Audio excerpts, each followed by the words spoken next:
high school gymnasium, the front part of it. We're doing part of the oral history of Dayton Historical Depot sponsored project. And this afternoon we have Mary Ellen Juris with us, and we have Dick Juris running the camera. And our guest this afternoon, my name is Sue Bell, and our guest this afternoon is Lester Bruce, who is a lifetime Dayton Bulldog booster. Lester has lived in the community many years and has some perspective for us concerning his educational experiences in a rural community. Lester, were you born in Columbia County? Yes, I was born out on the Willow Creek area where Hutchins farms the land now. Born in 1904. Okay, so that would make you, how old are you going to be this year? 86. 86. And how long did you live on that farm? Well, my father sold that farm in 1914 and moved to up on the mountain area. And we farmed up there until 1922, when we moved to St. John. And I missed part of my school year, my freshman school year. And then I continued in the next fall, enrolled at St. John High School, and I finished there in 1925. Okay, let's back up just a little bit and talk about your early school before your high school. Well, when I first started school, I went to school here to this primary school was on 4th Street up there, and I went to school there for 1st to 2nd grade, and then I started the 3rd grade in what was the old school in Dayton here. Was that the big central school? Yeah, it was a central school. Uh-huh. And in 1921 it was, I believe, they voted bonds to build this school as it is today. The first election, there was some irregularity there. And so they had to vote the bonds again. And they voted them, they passed overwhelmingly the second time. Uh-huh. That was to build the high school building? Yes, to build the high school building. Uh-huh. And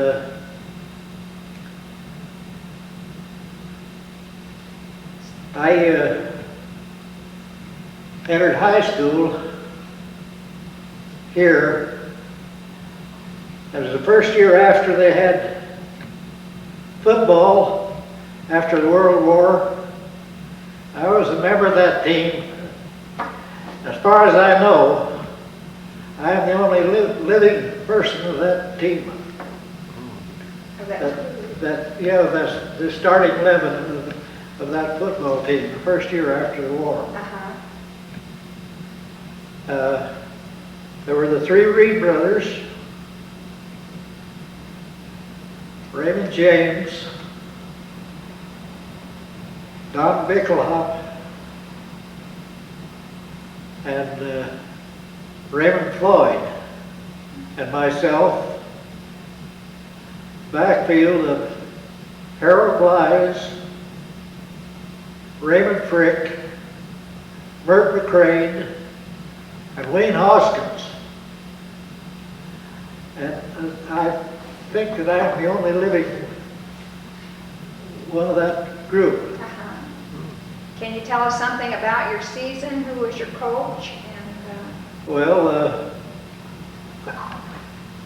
Bert Dingle was really our coach. There was a high school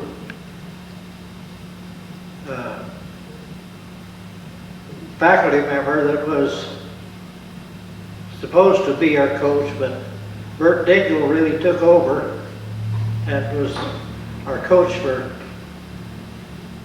while I was here. And after I left here, I went to St. John, and I played ball up at St. John.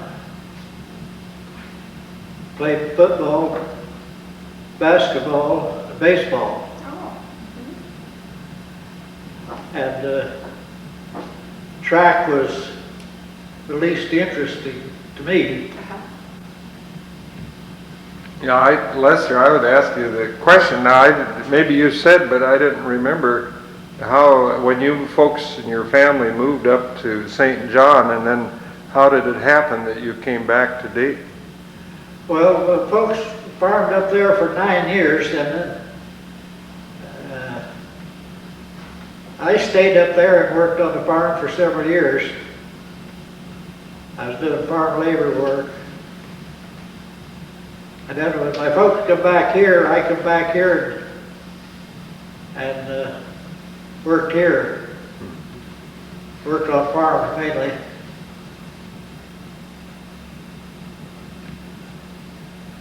And I graduated from St. John High School in 1925.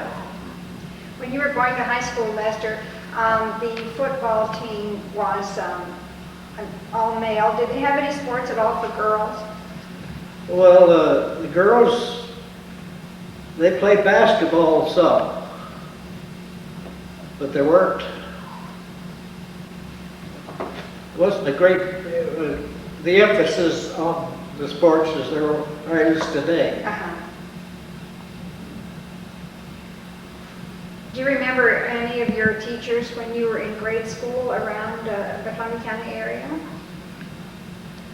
Well, my favorite teacher when I was in high school at St. John was Ruby Rosencrantz. She was a native of Colfax. And then she married and taught school down at Athena for several years. That was my favorite teacher. Uh-huh. But also, while I was in Dayton here, W.W. Hendren, you probably heard of some of him, but he was the 8th grade school principal, and he was one of the best known teachers in the state. Was he pretty easy on you guys? He was really rough. Did you ever get a spanking? Well, when I was in grade school, I walked through we were changing, we had 7th and 8th grade classes, and we changed classrooms each period. And I walked through the hall, and there was Elsie Austin come through, and I had a new pencil in my hand, and when she walked by me, I kind of flipped that away, and with the pencil hit her on the arm. She says, "Ouch!" And she hit at me. I stuck my hands up, and here comes a teacher right after her. And she started to hit me, and I went up this way. And she called the principal. She says, "This guy hit a girl and hurt her. And then he fought me." I laughed, and I said, "Oh, it's nothing. I just protected myself." But I went home that night. This teacher was sitting in the living room talking to my other mother. So you went home and told them what happened, huh? And then what did your mom do? She just kind of let it slide off Or and did say she? nothing. Did she? Was your mom like that? Did she spank you boys for acting Well, up? no, she wasn't. really that rough on us. How many kids did you have in your family? There was 9 of us. 9? 3 older sisters and 2 younger sisters. And then 3 brothers. So you had quite a big family. Yes, there was, when we were all together, there was 11 of us. And not only was there 11 of us, but there was also neighbor girls and stuff with my sisters. So when we sat down to a table, it was quite a large table. Sounds like it had to be. Did you have a big house? Yes, we had a pretty big house. And you said you lived in the country for quite a while? Was this when you lived in the country? So in the earlier years, why, as soon as school started, we moved from the ranch in town. Didn't have transportation like we have now. But now when he said ranch, where were you talking about? Where was the ranch located? Where was what? Your ranch located? Where did you move in from? It was up on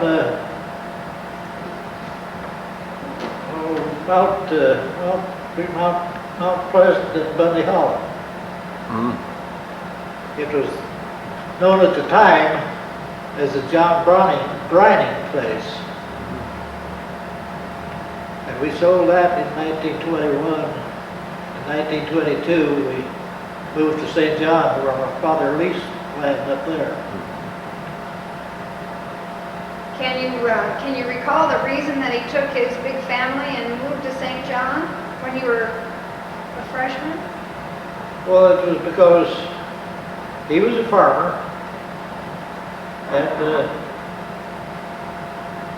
we had to keep busy because we had all of the stock and machinery and stuff. So that's why we went to St. John to farm.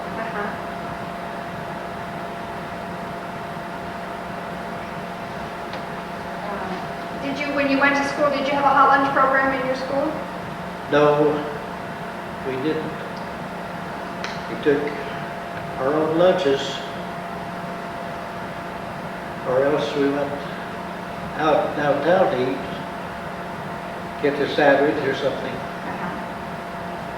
But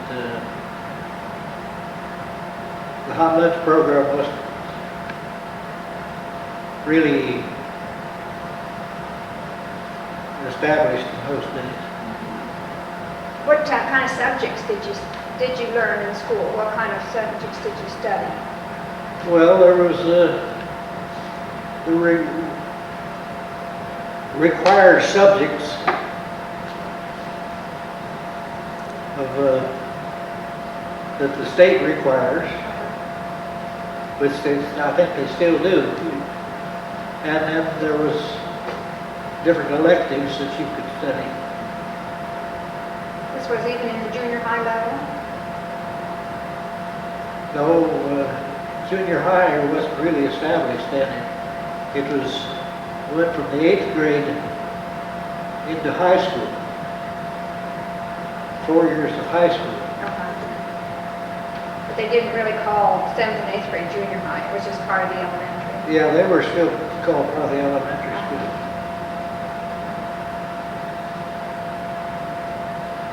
What teams did you play when you were on the football team? Well, we played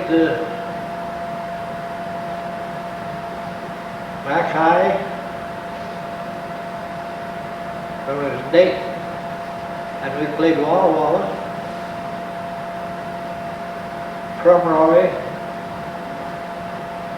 Waitsburg.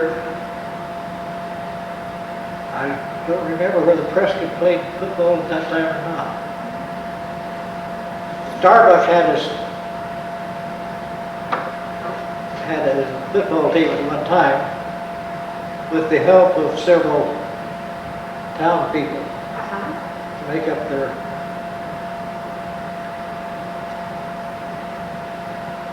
But our main competition was Waitsburg and Crumroy.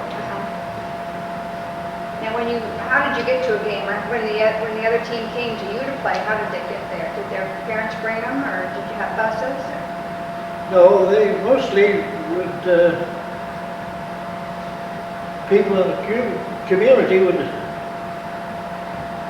drive their cars, carry the football players. You play in the daytime on weekends, or? Yes, they played mostly on the weekend. But there wasn't anything as lights on the football field at that time.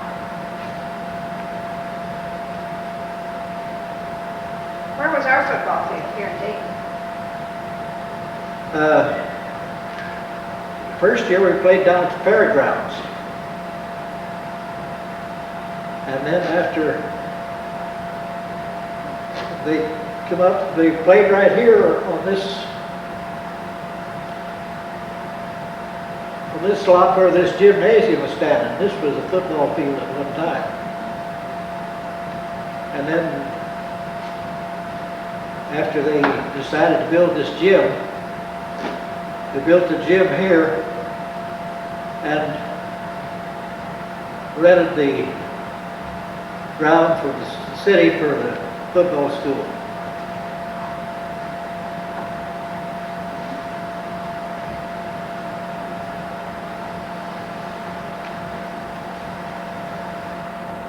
When you were growing up, did you ever have a part-time job?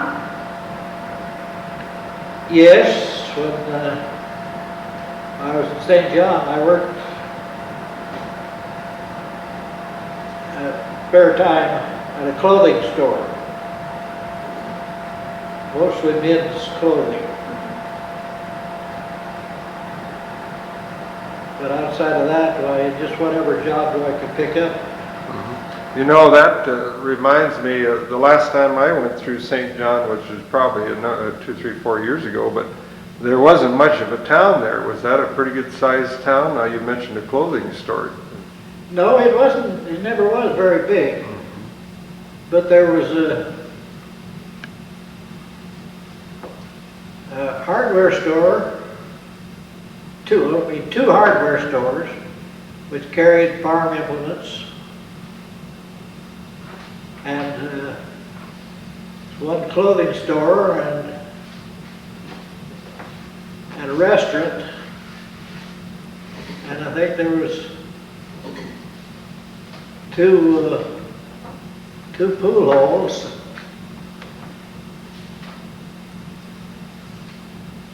And there was also a shoe repair shop there. Well, how did that compare then in size to Dayton? Was Dayton a larger city or town? It was smaller. Dayton was smaller than St. John. No, Dayton was a bit larger. Larger. Quite a bit larger? There was probably about 700 or 800 people in St. John. And Dayton had probably how many people do you think at that time? Well, at the time, I think there were around 2,200. 22, oh my goodness. Well, you know, when you mentioned a while ago about going downtown to eat lunch, and then it kind of, I wondered if you remembered where you went to lunch or some of the buildings that you remembered. No, I don't remember just where I went. Yeah. But then, a lot of times we packed our own lunches to school. When you moved away to St. John, you probably left some relatives here in Dayton. Yes, my two oldest sisters stayed here, and they were married here. Beulah Stedman and Lorena Eads. And my sister married in Colfax.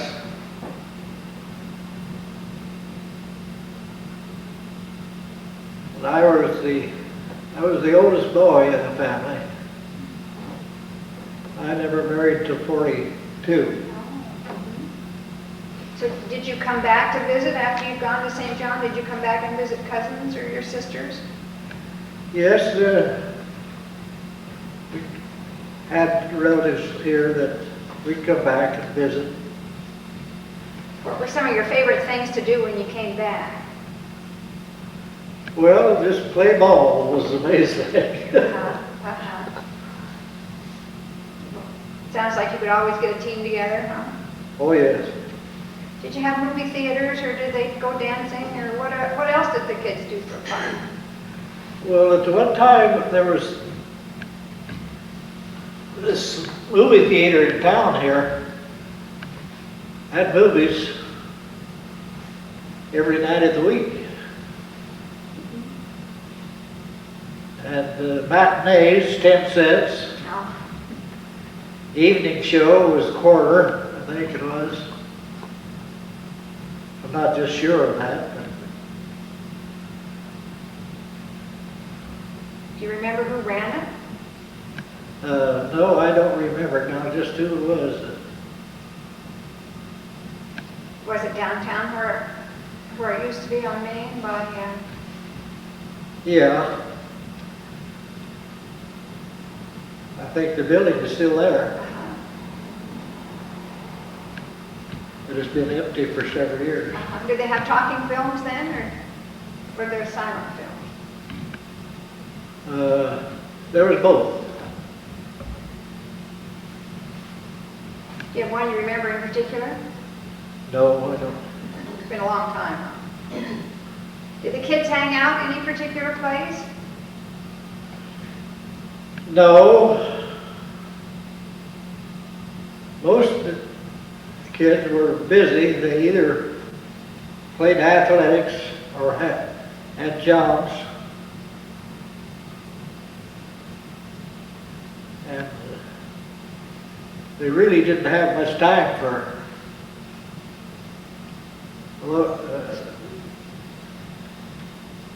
different sports, one thing or another. Do you remember growing up in your family of 9? Did you always have plenty to eat and warm clothes to wear? Yes, that's one thing we always had.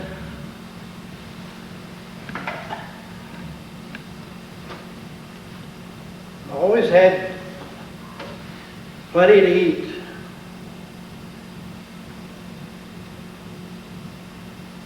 Lots of times it'd be my family, and there'd be maybe 2 or 3 other girls that would visiting with my sisters that would be there, so there was never a small table. Sounds like your mom must have spent a lot of time cooking.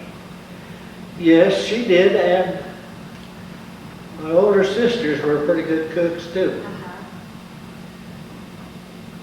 Did you raise a big garden? We always had a big garden. We would, after school was out in the spring, we would move to the ranch for the summertime for harvest. First thing we'd do was plant a big garden. I remember one time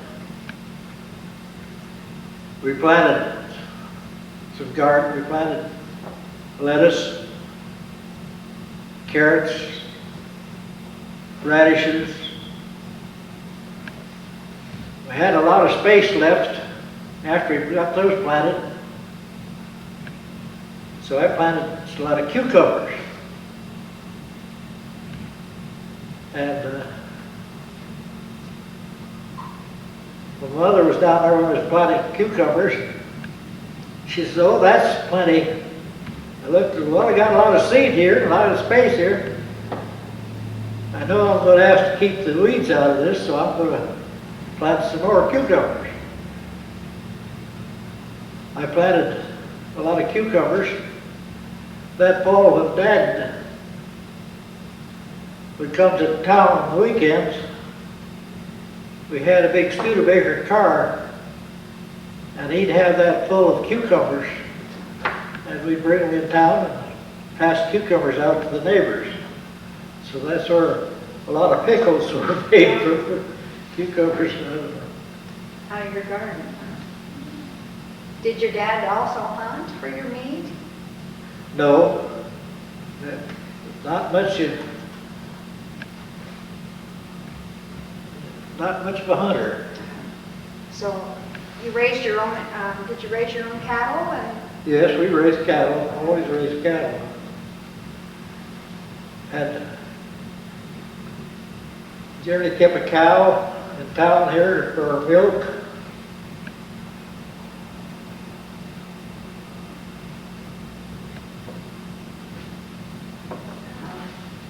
as far as preserving things from your mom's garden, she did a lot of canning, sounds like, made pickles? Oh yes, we had a big cellar, and she would can stuff. We'd pack it away in the cellar. Generally last all winter. How'd you keep your meat fresh? Well, that generally would have maybe butcher cattle, and we'd hang up a quarter, and we would cut meat from that quarter, and then we would probably sell the other quarter to neighbors and stuff. Do you have chickens? You just always had chickens, eggs, and also there's fried chicken, maybe roast ham. So it sounds like most of the things you had for your table that you ate, you provided yourselves. Yes, but most of the things that we had, very seldom did we go to the grocery store and buy any vegetables or anything. They already had it in their cellar. So they bought like flour and sugar. And were there grocery stores here in Dayton? Oh yes, there was Edward and Hindle on the corner where the bank is. That was the biggest grocery store. And then down where Shell service station was Sears. A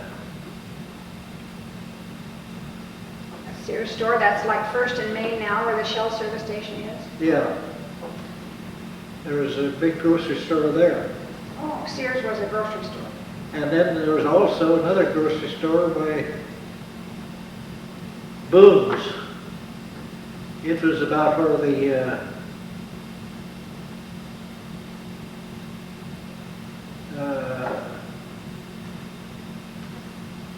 the Dayton drug is. Okay, on the south side of Main Street. Yeah.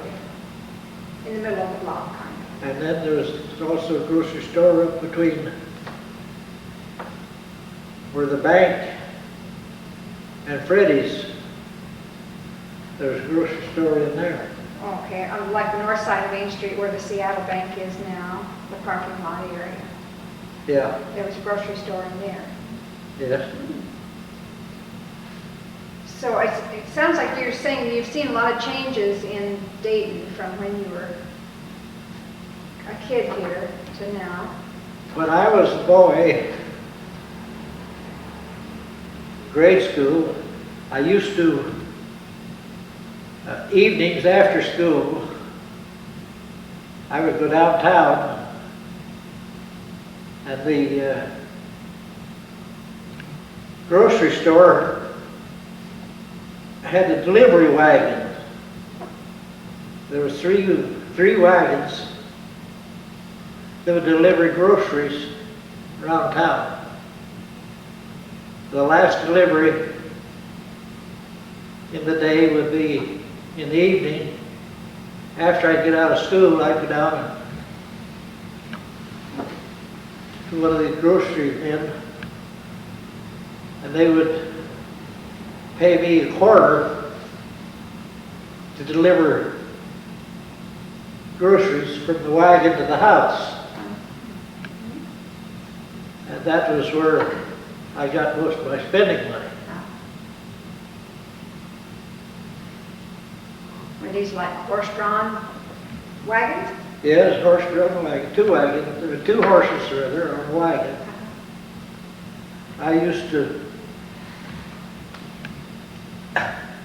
to know everybody that lived on this part of town, from Main Street to Star Schoolhouse.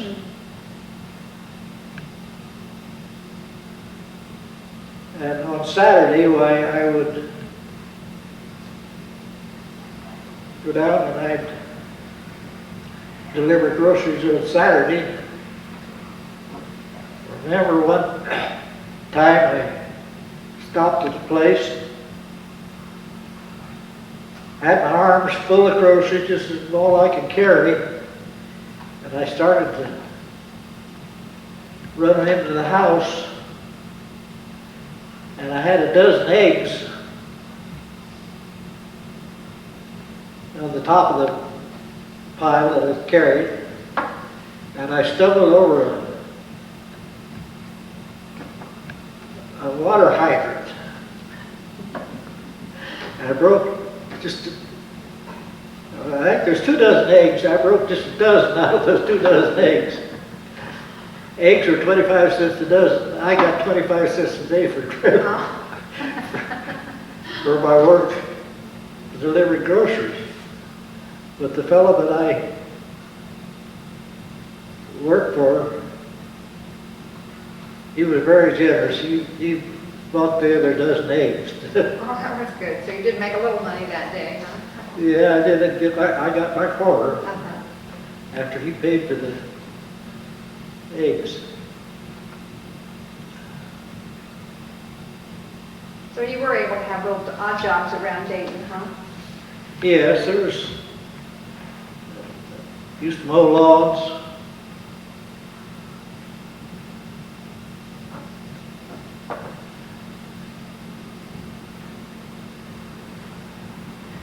Can you tell us some other things that you did when you were a youngster growing up around here, and some of the people maybe that you recall? Well, I left here in 22 when the folks moved to St. John. And I come back once and here for about 2 weeks. I went back with my folks. And then the next time I come back, I was here about 2 weeks and only seen about 5 or 6 people that I really knew. The population had changed that much. Can you think of any particular reason why the population would change that much? Was there new industry or? Well, there was a little industry. There was sawmills. There was a Hanger had a sawmill up on 4th Street, the end of 4th Street. And I don't know just how many they employed there. And then Scott's also had a sawmill over here where the football field is. But that was outside of that, farming was the only other industry in the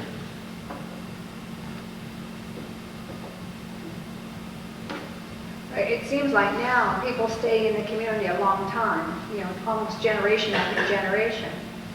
And I was wondering if there was anything that happened between that time when you went away to St. John and when you came back and you didn't know anybody. And why so many maybe came into the community, or why so many perhaps left the community. Well, it was because it was a farming community, and farmers' land changed hands just like everything else does. It didn't stay in the families for a long time then sometimes. Some places did and some didn't. You know, you talked about your dad having a Studebaker and coming in off the mountains on weekends. Were there lots of cars around at that time?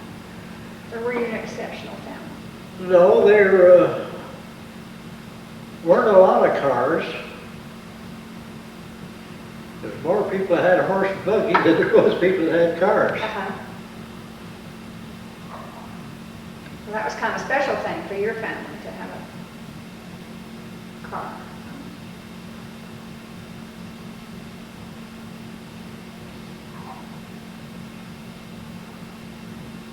Did you ride horses when you were growing up? Yes, practically lived on a horse. We had a place, we never owned but one house in town here. When we first lived over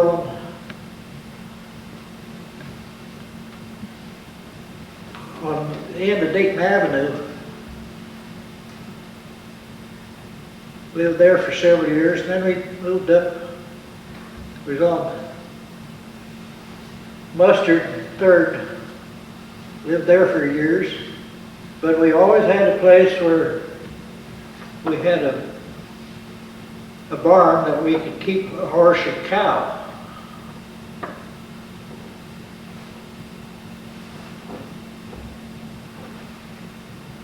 You just brought them to town with you when you came?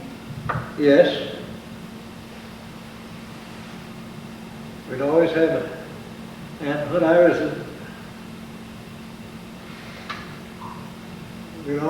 Dad always kept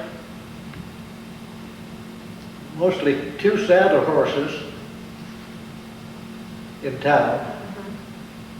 And sometimes he'd have a team of horses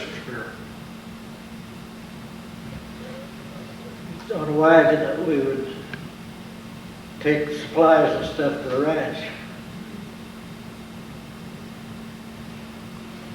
You say you moved to town in the wintertime so you guys could go to school. Yes. Was that before Thanksgiving? Did we usually have snow and bad weather before Thanksgiving that you'd move to town? Or would you wait for the snow or move right in September? Or? Well, we generally moved when school started. Oh. Because of all us kids going to school, we had to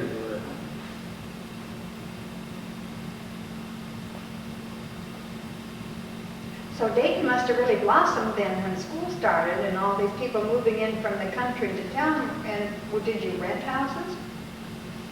yes, there's generally always houses for rent around.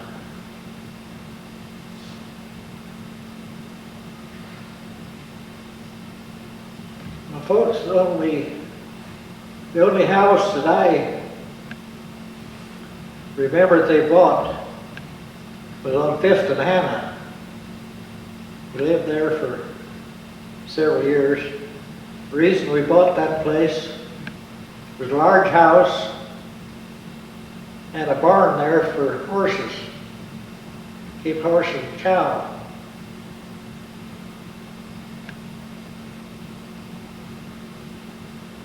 It was generally my job to feed and milk the cow twice a day.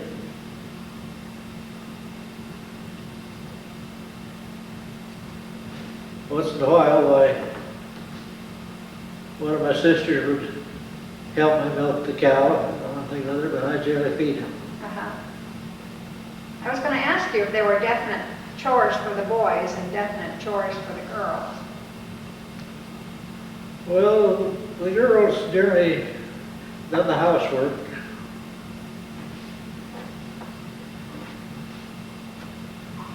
One of my sisters was the second cook.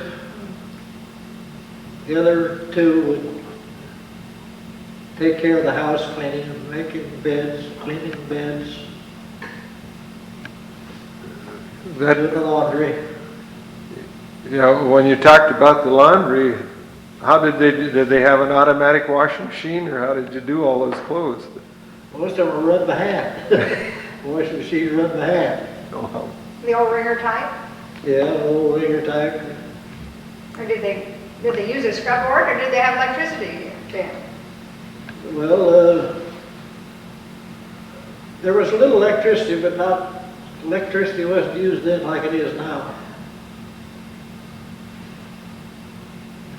How did you get your information? Now we just turn on the TV and we have instant information. How did you find out what was going on in the world? Well,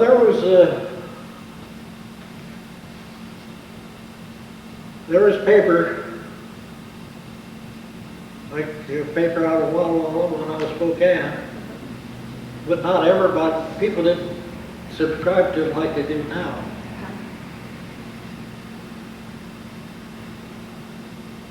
The Chronicle Dispatch was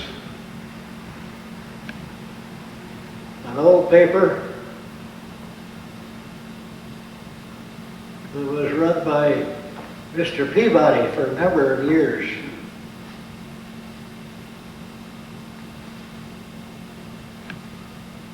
And outside of getting the information for maybe put out in the courthouse, or different things that come out in a weekly paper,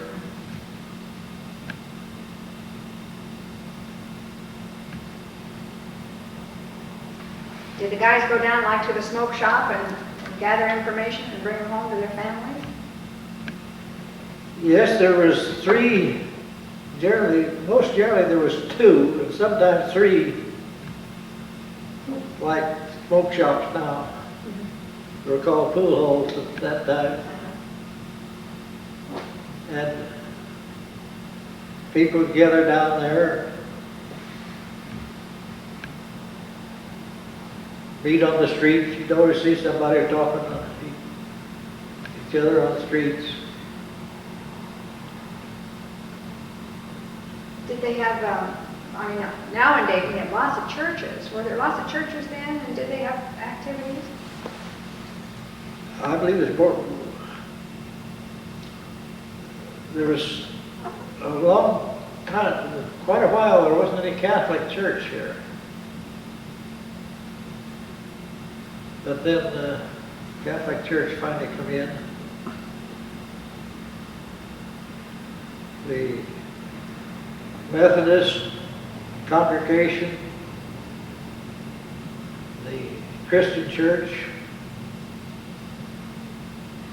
then the Nazarene Church,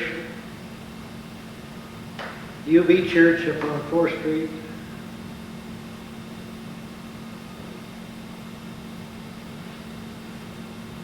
There was always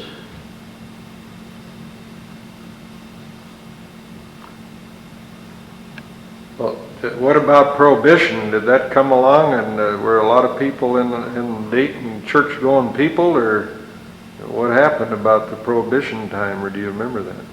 well, people accepted it pretty well. It was those that didn't have any money that really fought the prohibition. Why do you suppose that was? They didn't have the money to buy it. After prohibition, whether alcohol or anything that way cost more money. Oh, it's not that they couldn't have it, it just cost more money because did they have to buy it from like bootleggers, or did they make it Well, right out in public? no, it was, a lot of it was bootlegged, but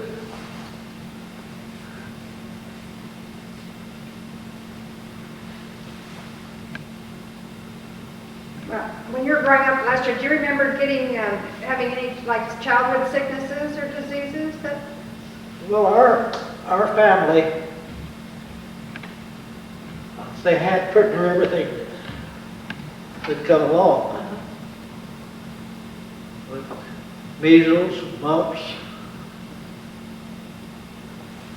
smallpox. Had smallpox? There was smallpox going in through the schools, and I was vaccinated for smallpox, and I broke out with smallpox at the same time. Oh, no. But by having the vaccination, it didn't last very long. Were you ever sick enough to go to the doctor? Oh, yes.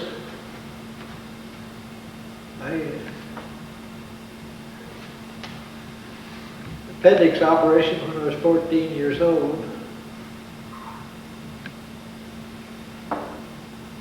So did we have a doctor here in Dayton? There was more doctors there. I think there was, one time, there were about 5 doctors here. And the doctors, most of them would make house calls. They wouldn't? They would. They would. Oh, they came to you then. So you must have had telephones then to call the doctors and to order your groceries. How did you let them know that you needed things? Well, we had telephones. Most everyone had a telephone. Did they? But then there's lots of people didn't because of the cost of the telephone. Would they come over and, use your phone if you Oh, didn't yeah. have one? Was there a hospital here? We had Brining Memorial Hospital, and I heard you mention the name Brining when you were talking about farmland. Yeah,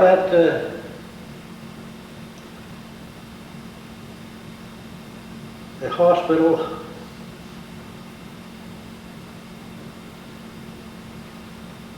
it is located on the same place that the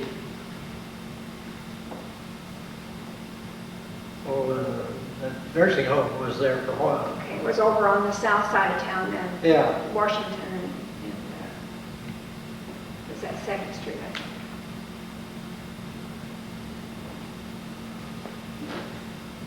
Was that where you had your appendix taken out in the hospital? In the old hospital? Did you have your appendix taken out in the old hospital here? Yeah. Yeah, the old hospital there. Remember your doctor's name? Dr. Barnett. He lived, his office was right down there, this side of the Baptist church. And then Dr. Day, after the war, he come in with his father. They had an office on 2nd Street, right across Main Street. Uh-huh. Down by the railroad depot? Yeah. And then there was Dr. Miller, I believe it was.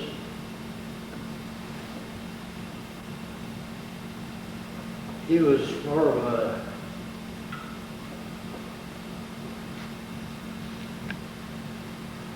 what would you call him now? But he was more of a chiropractor, I think it was. Mm. And then there were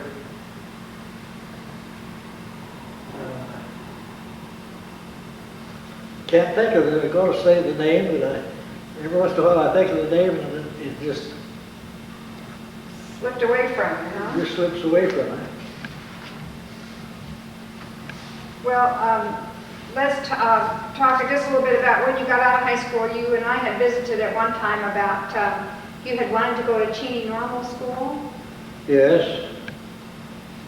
I wanted to go, but after I got out of high school, I thought, well, I'll go to work and work this year, and then I'll save to have enough money to go to school the next fall. Well, I think next fall come, I didn't have as much as I did after I got out of school. Just things went to this and that.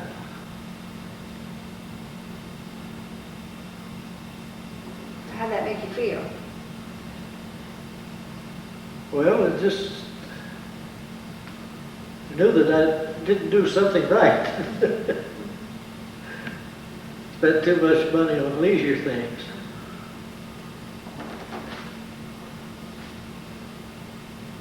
And you also told me at that time you'd made up your mind that you were going to do something to change that.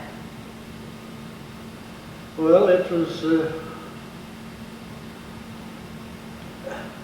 kind of the financial problems.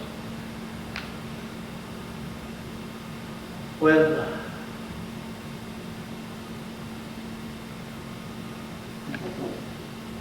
I was working, if I would get $1 a day, that was a big wage.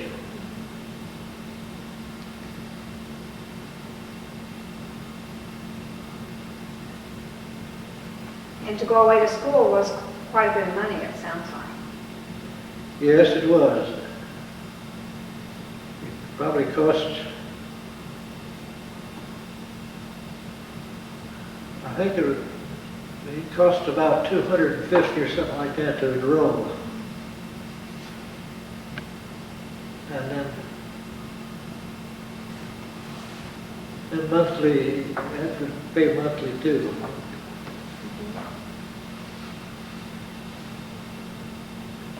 So since you weren't able to go to school, to go to college, how did that change your life and what did you decide to do? Well, what I just done whatever I could.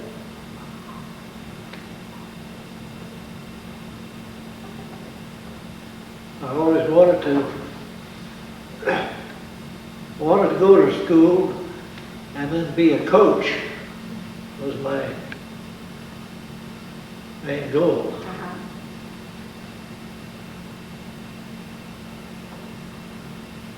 Have you been disappointed because that didn't happen? Well, not really, because I know that I tried. And I think when you put efforts out on something, that it's really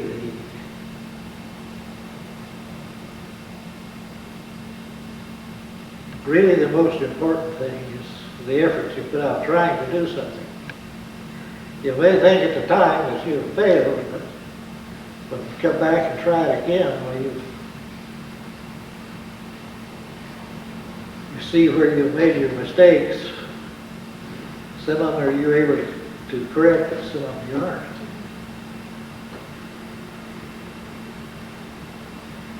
If you could tell us one advantage that you think you had growing up in a small community, what might that be? Well, it's knowing people is a big advantage, I think.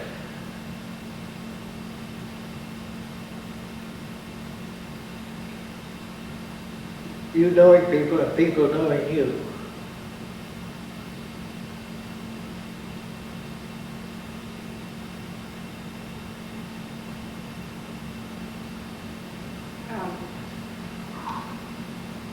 Lester, right now you're a lifetime booster for the Dayton Bulldogs, and they have given you lots of honors as a community member who upholds and supports their programs. Is this in a way something that's fulfilling your dream as a coach? Well, yes, in a way.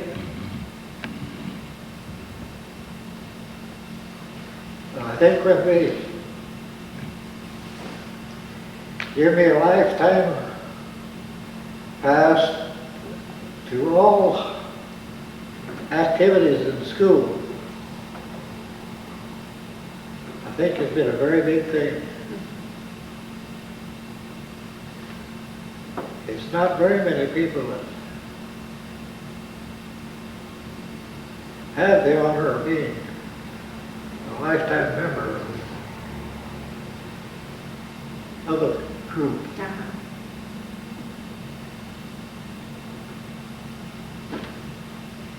Lester's brought with us this afternoon, Dick, some pictures that he has from his annual, the thistle. Is that from St. John?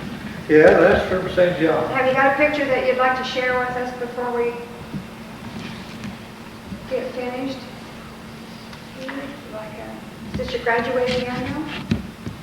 Yes. That was my faculty.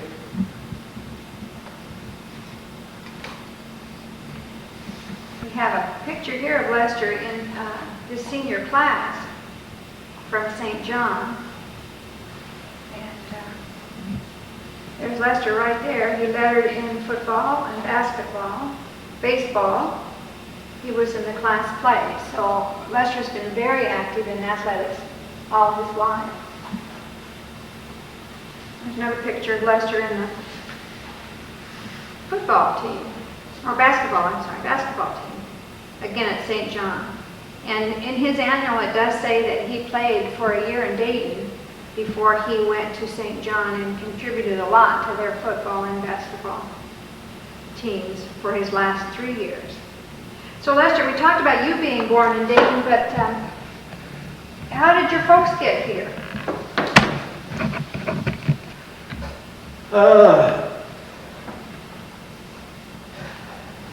My grandfather, Bruce,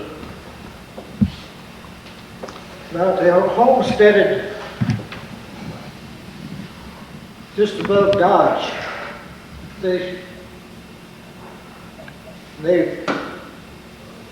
took up a 160-acre homestead, approved on that, sold it, and then took out another homestead up the head of Marengo Grade.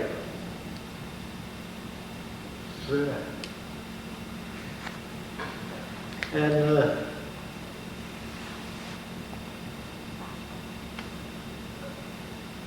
he homesteaded up there, took up another 160 timber coaster claim. And that's how he got started in farming.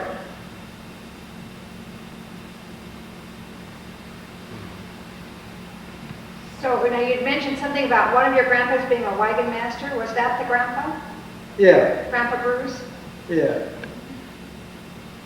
He met his wife out here, or was he married when he got here? No, they were married in San Francisco, I think. I don't know. I did have a letter of the telling about the ancestries of the Bruces. And in Akron, Ohio, at the entrance, I've never seen it, and I've heard tell about it, and it tells about it in this letter that I got.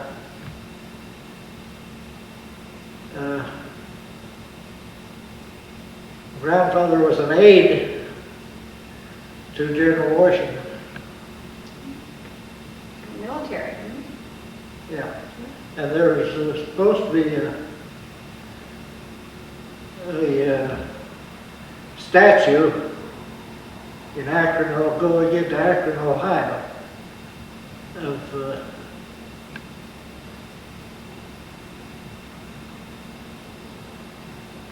my grandfather was an aide to General Washington. And did you say that they had come from Scotland originally, he and his brothers? Yes, they originally come from Scotland. Then they walked from Scotland, from Virginia to Missouri. After they got to Missouri, there's where they split up. And my grandfather made 3 trips from Missouri. He had a wagon master. Last trip, he'd come up into Oregon, and they come up here to this part of the country.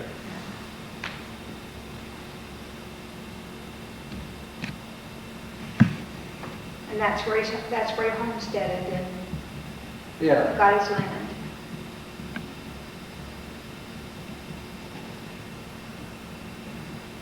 Is there anything else this afternoon that you'd like to share with us?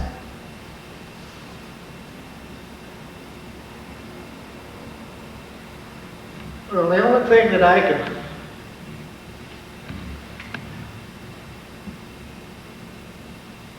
say that I'm proud of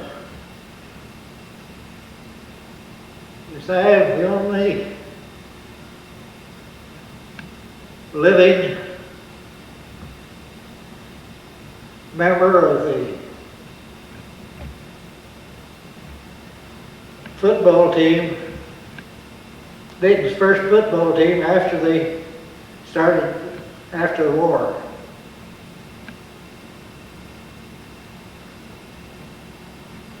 Now you're talking World War I? Yeah, after World War I. Okay. Did you see a big change in your life from during the war to after the war? Like during the war, there were things you didn't do, couldn't have. No, not much. Because lots of the luxuries I never had before and never got afterwards. Were a lot of the men gone away to the war? Yes.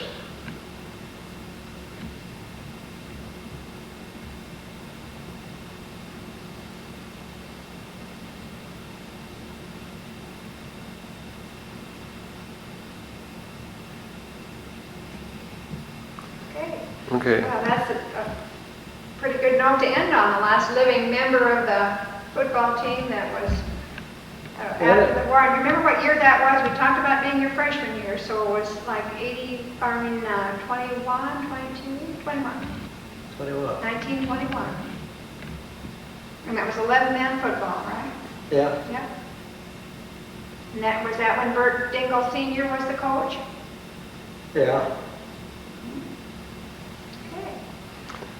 Okay. Okay, Sue, thank you. Now, if you'll both just sit there for a moment, I think I'll try to pan the display case here in the gymnasium here, and someday we'll have to get together and with someone and discuss some of these trophies. But since Lester was a all-time, full-time booster, why, this is certainly an appropriate place to interview him.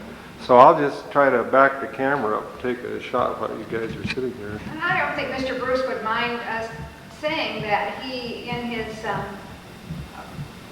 dedication to the students here at the high school, has established, or is in the process right now of establishing a scholarship for a graduating senior to help with their tuition. So he's not only been a very active member of the community, but he certainly remains that way. And sports has played a big part of his life and continues to do so. And I know the students are real thankful to you, Mr. Bruce, for all your support and all your help.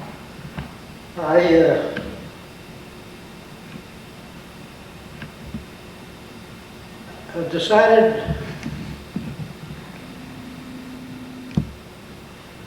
and talked with Ms. Merkel and to be a scholarship, make a perpetual scholarship. I'm going to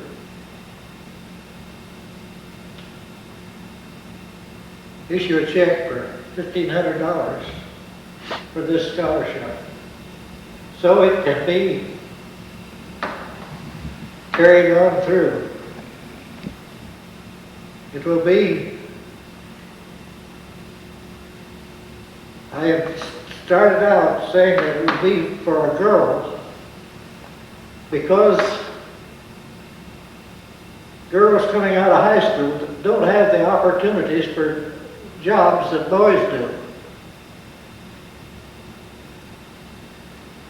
But in this agreement, they just said graduation, senior. So I'm just going to leave it that way. And it will be for 1/4 tuition to a community college.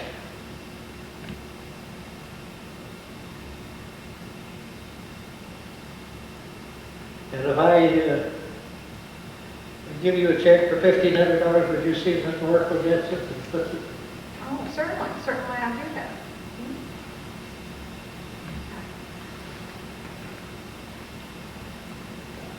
Okay, thank you again, Mr. Bruce, for consenting to come out this Sunday afternoon and help with the oral history project that the Dayton Historic Depot is participating in. Okay, well, I'll just pan here just a little bit on these trophies, and then we can, when he presents you with the check, we'll get that. What would be the best way to make this check out payable to? Okay, let's see. I think probably we're calling this the Bruce Memorial Scholarship Fund.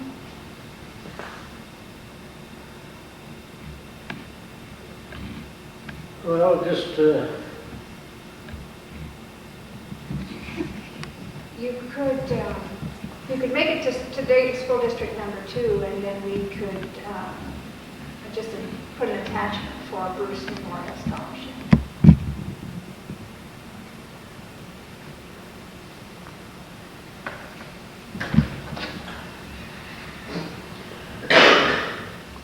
let's see. This is the The 3rd of February, 1991.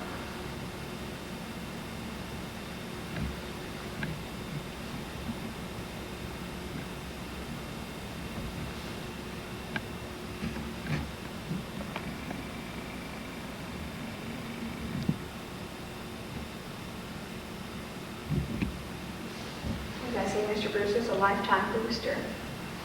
And we do have many trophies in the trophy case that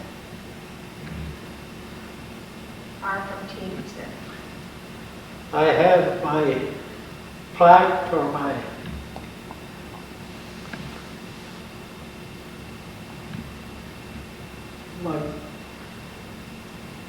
lifetime pass.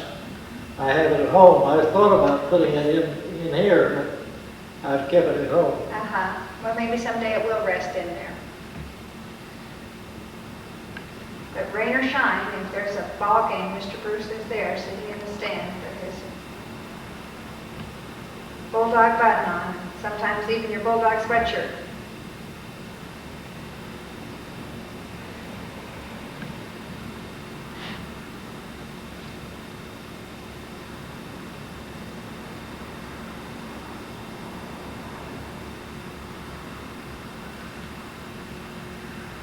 Oh, Mr. Bruce, gee, on behalf of the students and the Dayton School District, I'd like to thank you for this scholarship donation to the Bruce Memorial Scholarship, which, as we said, is a new scholarship that Mr. Bruce is starting for a graduating senior to help pay for their tuition.